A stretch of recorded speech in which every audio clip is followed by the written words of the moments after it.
Bienvenidos a un nuevo vídeo de formación online del canal YouTube Trabajando con Matemáticas. Estamos en el punto 2 de cuerpos geométricos dedicado a los cuerpos de revolución, el cilindro, el cono y la esfera.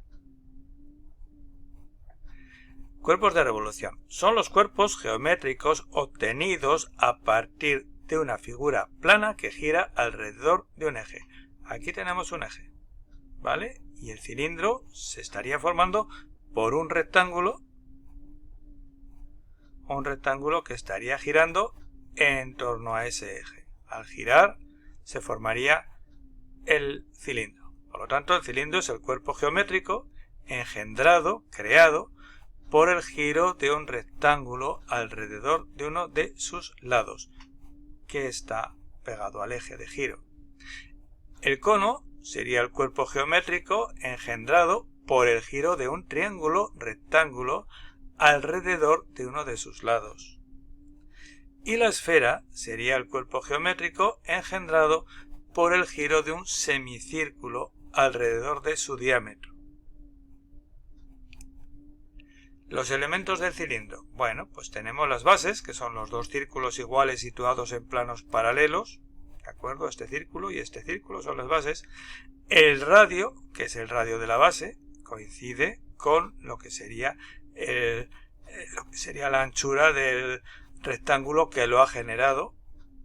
El eje, que es el lado sobre el que gira el rectángulo al generar el cilindro. La generatriz, que es el lado del rectángulo paralelo al eje que al girar genera la superficie lateral del cilindro, es decir, esta sería la generatriz, ¿vale? La generatriz sería el lado paralelo al lado que está pegado al eje y que al girar genera lo que vemos como cilindro. Y la altura, que sería la distancia perpendicular entre las bases, es decir, desde aquí hasta aquí. Elementos del cono. La base, que es el círculo generado por el giro, esto sería. El radio, que es el radio del círculo, ¿de acuerdo? Que coincidiría con uno de los catetos del triángulo rectángulo. El eje, que es el lado sobre el que gira el triángulo al generar el cono. La generatriz, que es el lado de la hipotenusa del triángulo rectángulo que gira, es decir, esto sería la generatriz, la hipotenusa del triángulo rectángulo que está girando.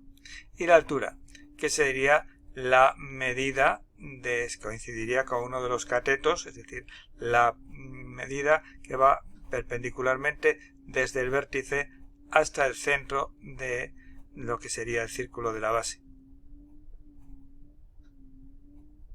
Elementos de la esfera. La esfera tiene el centro, que es el punto interior, que equidista, es decir, que está a la misma distancia de cualquier punto de la superficie de la esfera, ¿vale? Sería el centro. El radio, que es la distancia que va desde el centro a cualquier punto de la superficie de la esfera, por lo tanto, desde el centro hasta aquí sería un radio, o desde el centro hasta cualquier punto de la esfera. La cuerda, que sería el segmento que une dos puntos de la superficie de la esfera. Es decir, yo puedo tener este punto y hacer una cuerda. El diámetro sería el segmento que une dos puntos cualquiera de la esfera, pero tiene que pasar por el centro. Entonces ya esta cuerda estaríamos hablando de une dos puntos de la superficie, pero tiene que pasar por el centro. Eso sería el diámetro de la esfera. Y los polos, que son los puntos del eje de giro sobre el que se forma la esfera. Es decir, si aquí hemos imaginado un semicírculo girando, pues el polo, si estaba aquí, pues sería, si ahí estaba el semicírculo girando, o depende en qué situación, ahí estarían los polos. Y hasta aquí este vídeo de formación online del canal YouTube Trabajando con Matemáticas.